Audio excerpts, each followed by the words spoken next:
प्रभाकरजी बांगर, बिबट्यांची संख्या दिवसेंदिवस वाढते.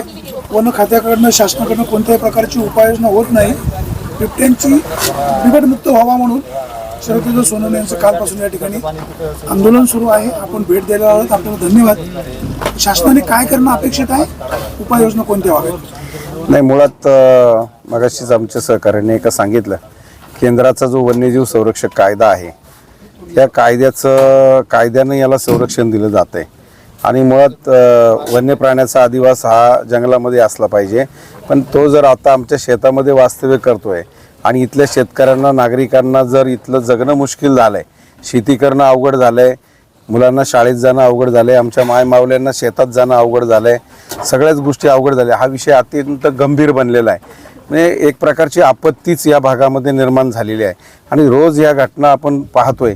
आता पाळीव प्राण्यांचं तर नुकसान होतंच शेतकऱ्याचं, परंतु आता जर लोकांचे जीव जात असतील आणि ही संख्या दररोज आता आपण पाहतोय वाढत चाललेली आहे आणि सरकार आम्हाला 25 लाख रुपये देत आहे.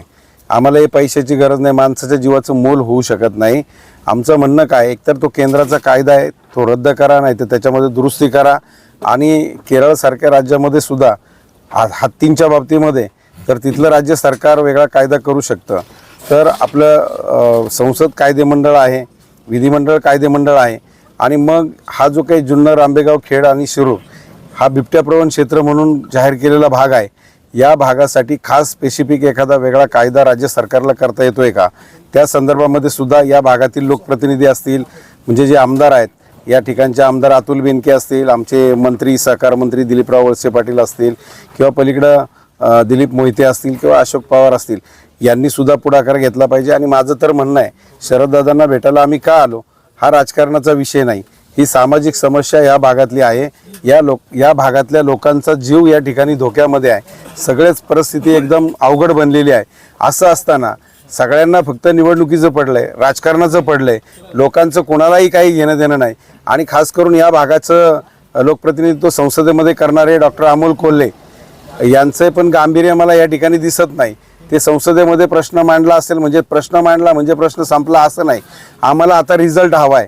आणि आता हे किती सहन करायचं, अजून किती लोकांचे जीव घेणार आहात तुम्ही, आणि लोकांच्या मुडद्यावर बसून तुम्ही राजकारण करणार आहात का, राज्य करणार आहात का, हा खऱ्या अर्थानं गंभीर प्रश्न आहे. आणि म्हणून मी तुम्हाला सांगतो, एक दिवस आता मगाशी सांगितलं, मागच्या वेळेला लोकांचा उद्रेक दिसला, वन खात्याच्या अधिकाऱ्यांशी काही झटापट झाली असेल किंवा किरकोळ काही गोष्टी झाल्या असतील, त्या ठिकाणी एका बाजूला कायद्याची भीती आम्हाला दाखवत आहे माणसांना, आणि वन्य प्राणी मात्र आमच्या भागात येऊन राहत आहेत, आमचा जीव घेत आहेत, आमच्या पाळीव प्राण्यांचं नुकसान होतं आहे.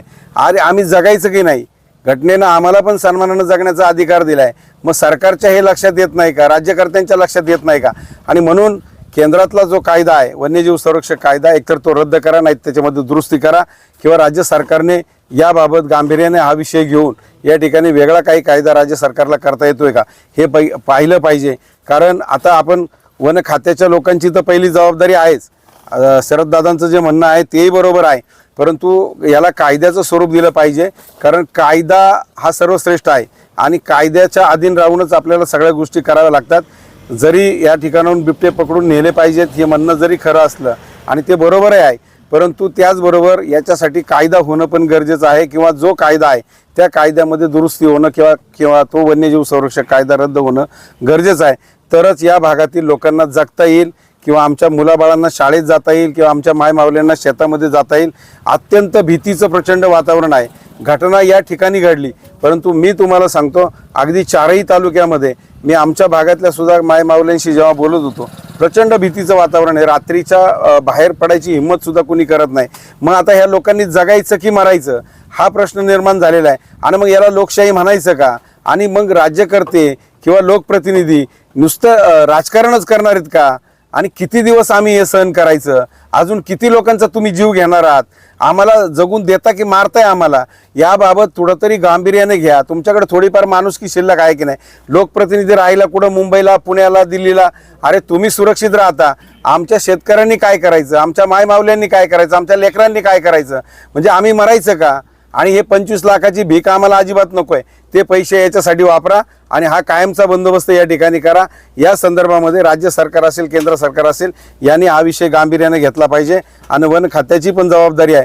मी पाठीमागच्या वेळेला सुद्धा DYSP साहेबांना भेटून सदोष मनुष्यवधाचा गुन्हा दाखल करण्याची या ठिकाणी मागणी केलेली आहे. शेवटी आमच्या माणसाचा जो जीव जातोय, काल ही आमची माय माऊली त्या ठिकाणी गेली. मला सांगा, तिच्या पतीच्या समोर हा मृत्यू झाला किंवा ही घटना घडली, मला सांगा काय किती गंभीर घटना आहे. किंवा पाठीमागच्या वेळेला त्या लहान मुलाचा मृत्यू झाला याच ठिकाणी, किंवा आता ती एक आमची माता भगिनी त्या ठिकाणी बाजरीचं राखण करताना तिचा जीव गेला, त्याही वेळेला आम्ही आलो होतो. मला सांगा अजून किती लोकांचे जीव तुम्ही घेणार आहात. ही बिबट्याची संख्या झपाट्यानं वाढत चाललेली आहे. 6-6 महिन्याला जर ते पिल्लांना जन्म देत असेल तर विचार करा, यांना सुद्धा ती आकडेवारी सांगता येणार नाही, एवढे संख्येनं बिबटे आहेत. आता आमच्याकडे सुद्धा फक्त माणूस मेल्याची घटना आमच्याकडे थोड्या कमी आहेत, परंतु दारापुढचं कुत्रं गेल्याची घटना आहे, पाळीव प्राण्यांचे रोज घटना आम्ही ऐकतोय. धनगर समाज आमचा जो आहे, त्यांना सुद्धा बिचाऱ्यांना भटकं जीवन जगावं लागते, कुठे राहायला लागते. अरे ती पण माणसं आहेत ना, त्यांनी कसं जगायचं, याबाबत गांभीर्यानं विचार करण्याची गरज आहे.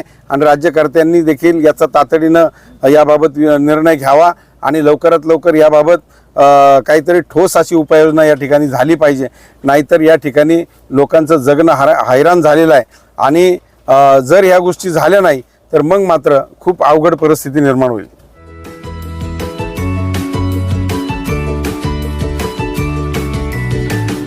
बातम्या शेतीच्या, बातम्या मातीच्या,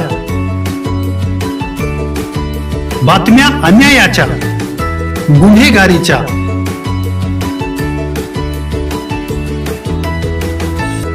राजकारणाच्या आणि समाजकारणाच्या,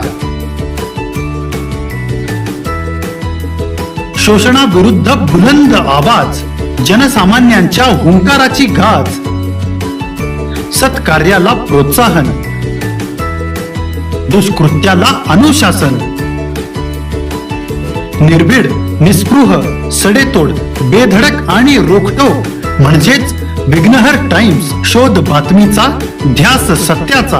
आपलं चॅनल, आपली बातमी. सबस्क्राईब तर कराच, पण बेल आयकॉनवर क्लिक करायलाही विसरू नका.